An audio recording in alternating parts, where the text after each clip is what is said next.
Bismillahirrahmanirrahim. Assalamualaikum warahmatullahi wabarakatuh. Salam kenal teman-teman semuanya. Saya Marina Fauzia. Alhamdulillahirrabbilalamin. Saya senang sekali diberikan kesempatan untuk bisa bertemu dengan penulis-penulis hebat di program kepenulisannya Rohisman Tangsal. Mudah-mudahan program ini bisa jadi momentum baik untuk kita, saya dan teman-teman lebih semangat lagi dalam menulis. Kenapa? Karena memang menulis itu manfaatnya banyak banget. Dan kita coba sama-sama ya untuk diskusi dan saling belajar. Kenapa sih nulis itu jadi habit yang baik buat kita tumbuh dan kembangkan. Terus gimana ya nanti caranya supaya bisa menuliskan hal-hal baik dan juga bisa ngasih manfaat untuk pembacanya. Insya Allah mudah-mudahan gak ada halangan. Jadi kita bisa fokus untuk berdiskusi di Kuluap kepenulisan pagi hari ini. Baik, sebelum kita berdiskusi tentang gimana ya caranya bisa dapetin tulisan yang menarik, tulisan yang menggugah hati para pembaca, yang membuat pembaca itu terus-menerus gitu pingin menyimak karya-karya kita. Sebelum itu semua kita perlu sama-sama luruskan niat teman-teman. Kita samakan fokus dan tujuan kita. Buat apa kita menulis? Kenapa kita perlu menulis? Jawabannya adalah yang pertama, karena tulisan itu adalah kebaikan yang abadi. Berapa sih rata-rata umur manusia sekarang? 60 tahun, 70 tahun? Bisa lebih dari itu atau kurang dari itu ya. Tapi kalau kita ngandelin amal yang langsung kita kerjakan nih di kehidupan sehari-hari, sebenarnya hitungannya itu terbatas banget teman-teman. Nah makanya Allah menyediakan ladang-ladang amal yang nilainya itu gak terputus, yang dia punya keabadian. Meskipun orang yang melakukan amal soleh itu wafat, tapi manfaatnya tetap bisa dirasakan oleh orang-orang yang masih hidup. Nah, kira-kira itu yang dimaksud dengan kebaikan yang abadi. Apa itu? Yaitu amal jariah. Nah, salah satunya adalah dengan tulisan. Kebayang nggak teman-teman kalau misalnya nih ada pembaca yang tergerak melakukan kebaikan karena tulisan kamu. Karena apa yang kamu tulis, apa yang saya tulis, apa yang kita tulis itu adalah sesuatu yang menggugah dirinya untuk merubah kehidupannya menjadi lebih positif, menjadi lebih baik. Kebayang gak sih kalau ada hal seperti itu, maka itu jadi amal jariah buat kita. Nah makanya teman-teman mulai dari sekarang nih kita niatkan bahwa tulisan ini selain menjadi kebaikan yang abadi buat diri kita, tapi juga bisa jadi kebaikan yang abadi untuk orang lain. Makanya tulislah sesuatu yang bermanfaat, yang mendatangkan kebaikan. Menulislah sebuah kebenaran. Jangan suka nulis hoax, nulis kebohongan. Tulislah sesuatu yang bisa membuat orang-orang yang membacanya itu dekat kepada Allah. Kenapa? Karena apa yang kita tulis itu pada dasarnya adalah sesuatu yang sedang kita tuai, teman-teman. Kalau teman-teman nulis keburukan, maka sesungguhnya teman-teman itu lagi nanam bibit-bibit keburukan. Tapi kalau kita menulis kebaikan, maka sesungguhnya mudah-mudahan itu adalah bibit-bibit amal jariah kita nanti. Jadi meskipun kita wafat, tapi manfaatnya bisa dirasakan oleh orang lain. Yang kedua, menulis itu bisa jadi bagian dari terapi. Jadi ada satu hasil studi dari Karen Becky, seorang clinical psychologist dari University of New South Wales. Nah, hasil studi dia itu menunjukkan bahwa di antara manfaat menulis adalah bagian dari terapi kejiwaan. Jadi Karen bilang kalau dengan menulis itu seseorang bisa menghilangkan peristiwa-peristiwa traumatik atau meminimalisir gangguan-gangguan traumatis, penuh tekanan atau peristiwa yang membuat orang emosi. Itu bisa diperbaiki dengan terapi menulis. Jadi dalam satu studinya, si Karen ini minta partisipan buat nulis 3-5 peristiwa yang bikin mereka jadi tertekan gitu ya. Kemudian hasil studi menunjukkan mereka yang menuliskan hal tersebut itu bisa mengalami perbaikan kesehatan fisik dan mental secara signifikan. Nah, jangka panjangnya terapi menulis ini bisa ngurangin kadar stres, ningkatin fungsi kekebalan tubuh, mengurangi tekanan darah gitu ya, sehingga mempersingkat waktu perawatan di rumah sakit. Gitu. Jadi, penulis itu bisa membuat dirinya merasa jauh lebih baik, apalagi yang lebih hebat dari itu bisa mengurangi gejala-gejala traumatis pada dirinya dengan terapi menulis itu tadi. Masya Allah.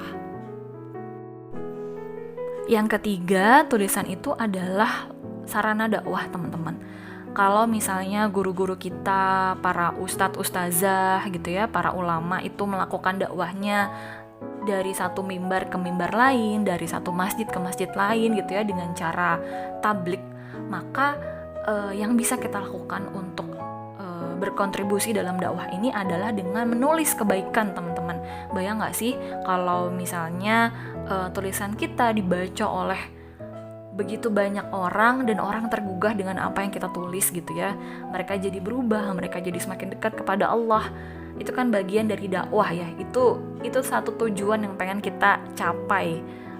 Tulisan itu bisa menjadi perubahan, bisa membawa perubahan, jadi momentum hijrah gitu ya, momentum move on-nya orang lain dan juga momentum move on-nya kita sendiri gitu. Kenapa? Karena memang tulisan ini nggak kenal waktu, nggak kenal tempat, nggak kenal batas, jarak gitu ya. Kita nggak tahu siapa itu Imam Bukhari, kita nggak pernah kenal Imam Bukhari, nggak pernah ketemu Imam Bukhari, tapi kita bisa baca karya-karyanya yang fenomenal gitu ya, yang viral gitu, karya-karyanya yang luar biasa. Beliau mengumpulkan begitu banyak hadis-hadis sahih gitu ya. Atau kita nggak kenal siapa itu Mubarakfuri gitu ya, tapi dengan karyanya kita jadi tahu, oh ternyata dari awal Nabi Muhammad lahir sampai Nabi Muhammad wafat itu sepak terjangnya tertulis di Sirah Nabawiyah, itu kan luar biasa gitu ya. Kita nggak tahu siapa itu Imam An-Nawawi gitu ya, tapi dengan karya-karyanya yang luar biasa akhirnya kita bisa dapetin satu ilmu-ilmu tentang hadis-hadis sahih gitu ya, hadis arba'in. Itu kan bagian dari kehebatan menulis. Nah, ini yang pengen kita teladani, teman-teman. Gimana tulisan ini bisa nyampe ke hati para pembacanya, jadi sarana dakwah buat kita dan jadi kebermanfaatan buat orang yang membacanya. Yang keempat, tulisan itu bisa melahirkan energi baik buat kita. Dengan kita senang menulis, itu kan kita bisa terpacu untuk lebih produktif dalam mengelola waktu, lebih pintar mengelola waktu karena kita diburu dengan target-target tulisan kita gitu ya. Dan rata-rata penulis itu memang nggak pernah puas dengan kualitas tulisan mereka. Karena mereka nggak pernah puas, maka mereka terus belajar, mereka banyak baca, banyak berdiskusi, banyak mengkaji. Akhirnya mereka dapat inputan nih dari berbagai sisi untuk perbaikan dan peningkatan, sehingga tulisan mereka tuh jadi semakin baik dari waktu ke waktu. Nah, kita kan pengen memperbaiki kualitas kita ya, kualitas tulisan kita itu pasti butuh effort. Akhirnya effortnya itu kita mesti banyak baca, banyak mengkaji, banyak merenung gitu ya. Kita terbiasa untuk bikin outline, kita terbiasa untuk bikin satu review gitu, sehingga bisa kita resum apa ilmu-ilmu yang kita dapatin itu menjadi satu hasil karya tulis. Nah, ini kan bikin otak kita jadi makin cerdas ya, kita jadi semakin luas gitu pemahaman kita, pengetahuan kita gitu. Nah, inilah yang dimaksud dengan tulisan itu bisa melahirkan energi baik gitu ya. Karena itu tadi, energi yang begitu dahsyat ya, dampak dari tulisan itu membuat kita jadi lebih produktif. Nah, yang terakhir ini adalah bonus dari niat baik kita. Tulisan itu juga bisa jadi ladang income finansial, jadi pemasukan ekonomi gitu ya. Tapi memang ada sih sebagian penulis yang tidak melihat hal itu, tapi ya nggak menutup kemungkinan banyak juga penulis-penulis yang bisa jadi miliarder dari karya-karya tulisnya. Seperti J.K. Rowling, kita tahu Harry Potter itu begitu fenomenal ya, mulai dari buku maupun filmnya, itu J.K. Rowling bisa dikategorikan salah satu orang terkaya di dunia karena Harry Potter. Kita juga bisa lihat Indonesia punya Andrea Hirata ya, dengan novel Laskar Pelanginya. Itu di Andrea Hirata bisa meraup keuntungan sekitar 3,5 miliar rupiah dari Laskar Pelangi. Kemudian ada juga Kang Abik, Habibur Rahman El Sirazi, itu bisa meraup keuntungan sekitar 2,5 miliaran ya dari novel Ayat-Ayat Cinta. Dan terakhir kita punya Di Lestari, itu dari Supernova. Di Lestari itu baik dari buku maupun filmnya itu bisa menghasilkan sekitar 1,5 miliar. Kebayang gak sih kalau diakumulasikan gitu ya, apalagi novel-novel yang terbit itu selalu bestseller ya kalau Di Lestari itu. Sampai yang terakhir Rapi Jali juga heboh ya, pecinta Di Lestari gitu. Jadi memang tulisan itu bisa jadi investasi ekonomi teman-teman. Apalagi kalau kita lihat kitab-kitab para ulama ya, seperti yang saya bilang sebelumnya, hadis arba'in gitu ya, kemudian sirah nabawiyah, itu ya karena kan ulama tidak melihat itu ya, tapi kalau itu bisa diakumulasikan, wah berapa banyak keuntungan yang mereka dapatkan. Karena kan kitab-kitab itu terus dicetak ulang, dan tidak hanya di Indonesia tapi di berbagai belahan dunia gitu, dengan berbagai bahasa. Kebayang gak sih royalti yang didapatkan gitu ya? Masya Allah, luar biasa. Nah, sekarang kita berdiskusi gimana caranya bisa dapetin tulisan yang menarik, tulisan yang bisa membuat pembaca gak bosan untuk membaca karya tulis kita. Ini berdasarkan pengalaman saya dan beberapa literatur yang saya baca. Yang pertama teman-teman, kita bisa tangkap ide-ide yang kita punya itu dengan sebaik mungkin. Dengan cara apa? Dengan cara dokumentasikan ide. Ide itu kan sifatnya nggak tentu ya, kapan datangnya, di mana bisa dapetin ide itu. Artinya ide itu sesuatu yang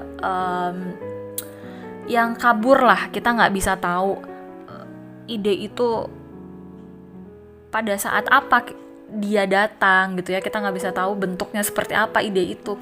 Kita perlu tools untuk bisa menangkap ide-ide tersebut, yaitu dengan cara mendokumentasikannya, dengan menuliskan ide tersebut. Jadi misalnya nih, saya sering banget lagi nyetrika misalnya, atau lagi mengerjakan urusan domestik rumah lah, tiba-tiba kepikiran, bisa nih kayaknya tulisannya saya kembangin jadi kayak gini. Itu buru-buru saya taruh stikan saya sebentar, atau saya taruh sapu saya sebentar, kemudian saya ambil sticky notes di meja kerja saya tulis, saya tempel gitu. Jadi memang karena kita nggak pernah tahu ya ide itu kapan datangnya, itu harus sesegera mungkin kita dokumentasikan. Bisa via tulisan ya, manual, tulis di kertas, atau misalnya dalam perjalanan lagi di kereta gitu ya, lagi di bus, tiba-tiba kepikiran satu ide untuk tulisan, kita langsung buka notes-nya di handphone, kita ketik gitu. Itu yang pertama. Yang kedua, supaya bisa dapetin ide-ide yang segar gitu ya, yang fresh, itu memang kita harus perbanyak referensi teman-teman. Banyakin baca, segala jenis genre bacaan silahkan teman-teman baca gitu ya, tapi saran saya bacaan yang bernutrisi, bacaan yang bisa membuat kita informasi kebaikan kita tuh bertambah gitu ya. Jangan bacaan yang aneh-aneh dibaca gitu, sesuatu yang nggak penting kita baca, nggak usah lah kita baca. Perbanyak referensi bacaan. Terus teman-teman yang suka nonton silahkan nonton gitu ya, tontonan yang bisa jadi tuntunan, jangan tontonan yang bikin kita jadi jauh dari Allah gitu ya, tontonan yang merusak moral kita gitu ya, tontonan yang sifatnya hal-hal pornografi segala macam, nggak usah lah teman-teman, auzubillah min zalik. Itu terus bisa juga dengan banyak diskusi sama orang rumah, sama temen gitu ya, sama komunitas gitu ya. Jadi dengan banyak berdiskusi tuh memang kita jadi, pikiran kita tuh jadi lebih terbuka gitu. Oh, ada satu pendapat baru, oh ada pendapat yang berbeda gitu, oh ternyata nggak cuman ini aja ya komentarnya gitu kira-kira. Yang kedua adalah lakukan research sebaik mungkin teman-teman. Survei itu dilakukan untuk memperdalam bahasan kita supaya tulisan kita lebih informatif, lebih jujur, lebih komprehensif gitu ya, dan lebih kaya tentunya. Nah, research ini bisa dilakukan dengan berbagai cara. Misalnya teman-teman mendatangi langsung perpustakaan gitu ya, baca-baca preferensi dari situ, atau misalnya buka-buka iPusnas, baca-baca buku online, dan bisa juga dilakukan dengan wawancara, baik itu langsung datang ke pakarnya ataupun wawancara via online, misalnya dengan berkirim email gitu ya. Banyak hal yang bisa teman-teman lakukan untuk research supaya tulisan teman-teman ini lebih lengkap dan lebih kaya. Yang ketiga, coba buat kerangkanya teman-teman. Jadi kalau sudah dapat informasi selengkap mungkin, silahkan tuangkan itu dalam bentuk outline, dalam bentuk kerangka. Itu yang saya lakukan di karya pertama saya, Senandika. Saya cari preferensinya sebanyak mungkin, kemudian saya buat kerangkanya. Saya pikirkan bab 1 itu nanti kira-kira tentang apa bahasannya, bab 2, bab 3 sampai kesimpulannya apa yang mau saya dapatkan gitu ya. Itu kalau buku ya. Kalau misalnya artikel, teman-teman bisa buat dulu kerangka dari prolognya. Teman-teman apa nih, mau angkat apa di awal kalimat teman-teman. Kenapa? Karena awal kalimat itu nentuin banget. Kadang orang kalau udah baca paragraf pertama yang gak menarik, ya udah mereka close tulisan kita gitu ya, nggak lanjutin ke paragraf selanjutnya. Jadi memang kalimat pembuka itu jadi key point-nya. Gimana caranya kita bisa dapetin kalimat pembuka yang menarik? Itu dengan banyakin preferensi, banyakin baca, lihat-lihat kalau kalimat pembuka penulis-penulis terkenal tuh gimana sih gitu. Kemudian dari kerangka itu nantinya bisa dikembangkan kan jadi tulisan. Ada satu teman saya, dia bikin kerangkanya itu bukan dalam bentuk daftar isi atau outline, tapi dia susun. Misalnya dia mau bikin konten feeds Instagram ya, dia susun dulu foto-fotonya gitu ya, tulisan foto-foto atau gambar-gambarnya. Nah dari situ kemudian dia kembangkan jadi tulisan. Itu silahkan, tergantung preferensi teman-teman, gimana teman-teman nyamannya. Yang keempat adalah cicil tulisan teman-teman. Jadi terus dilatih setiap hari, jangan bosan-bosan untuk menulis, karena memang itu satu-satunya jalan supaya tulisan kita itu dari hari ke hari semakin membaik. Itu yang saya lakukan.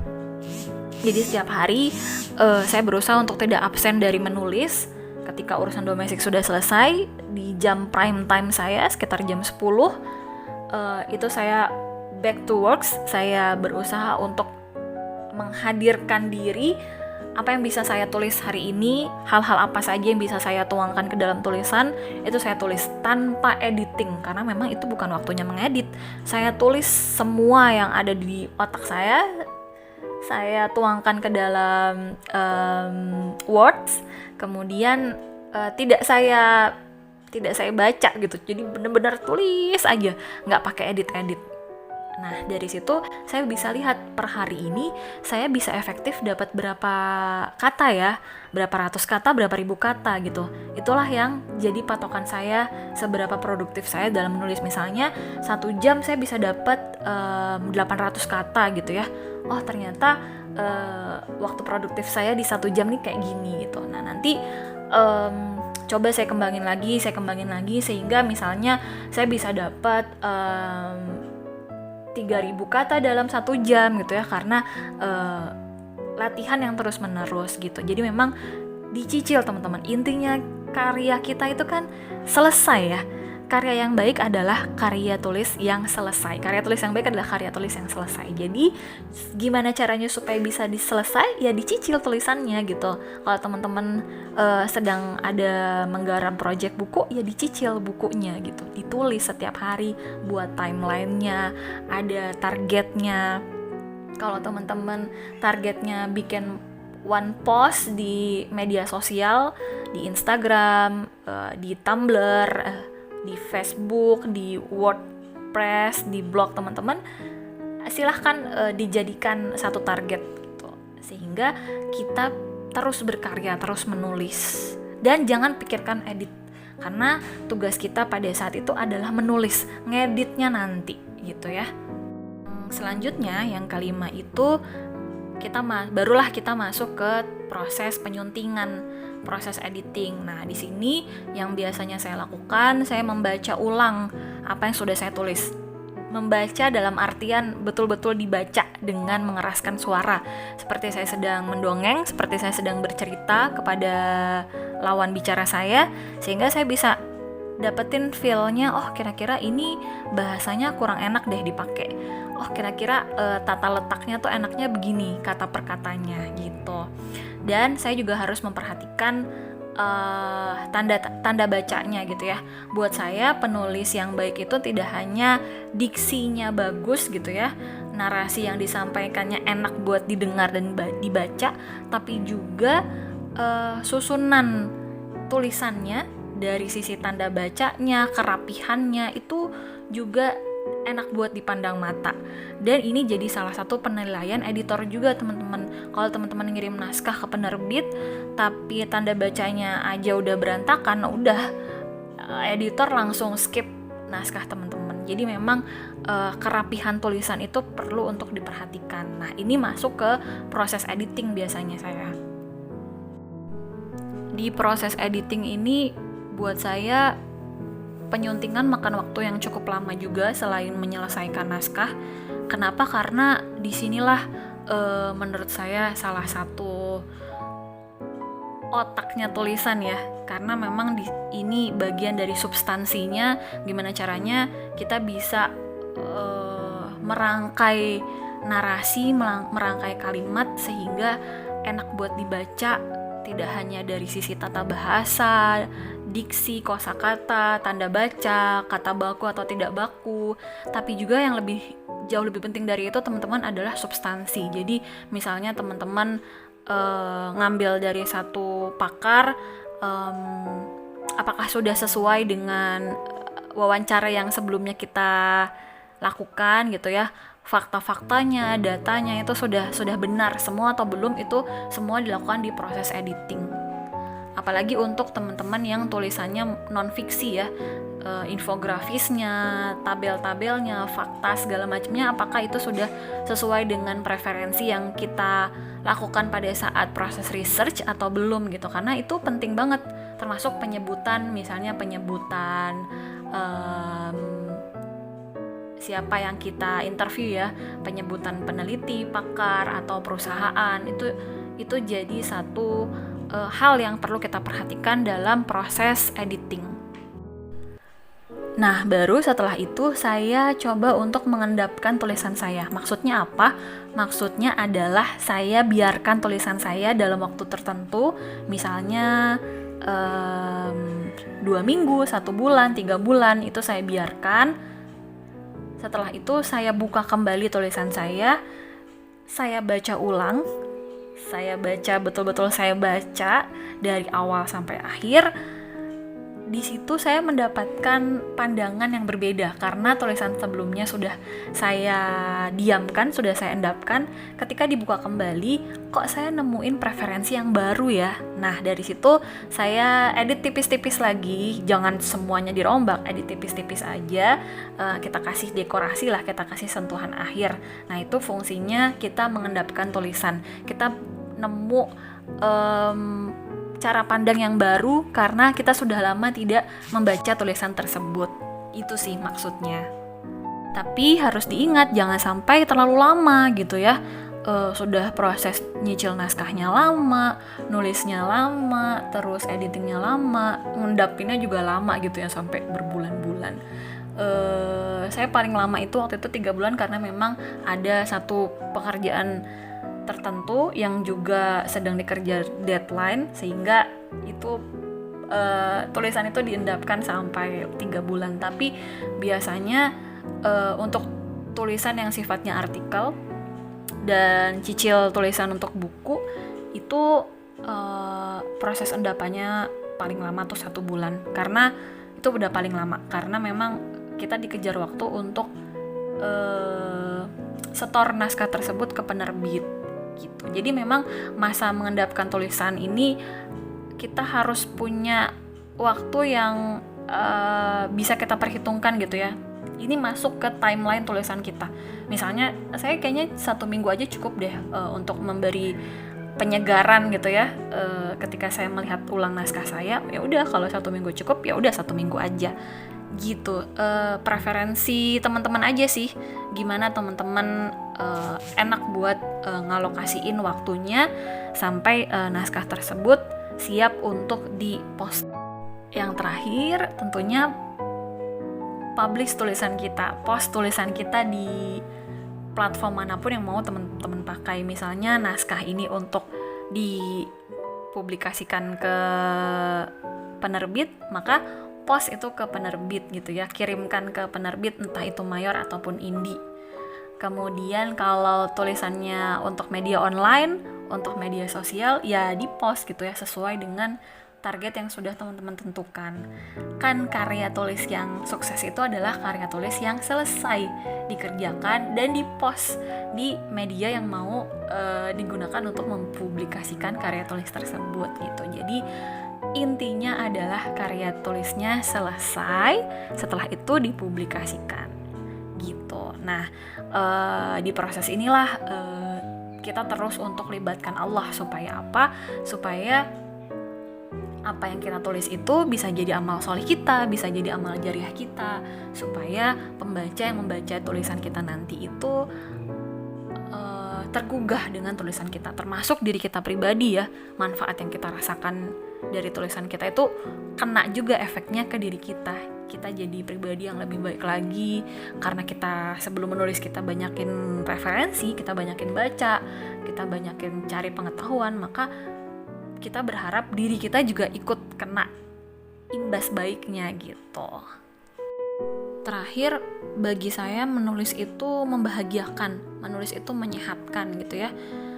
Membuka pikiran saya jadi lebih terbuka, saya jadi bisa menerima banyak hal, salah satunya dengan menulis. Karena dari proses awalnya itu kita diminta untuk melibatkan Allah gitu ya.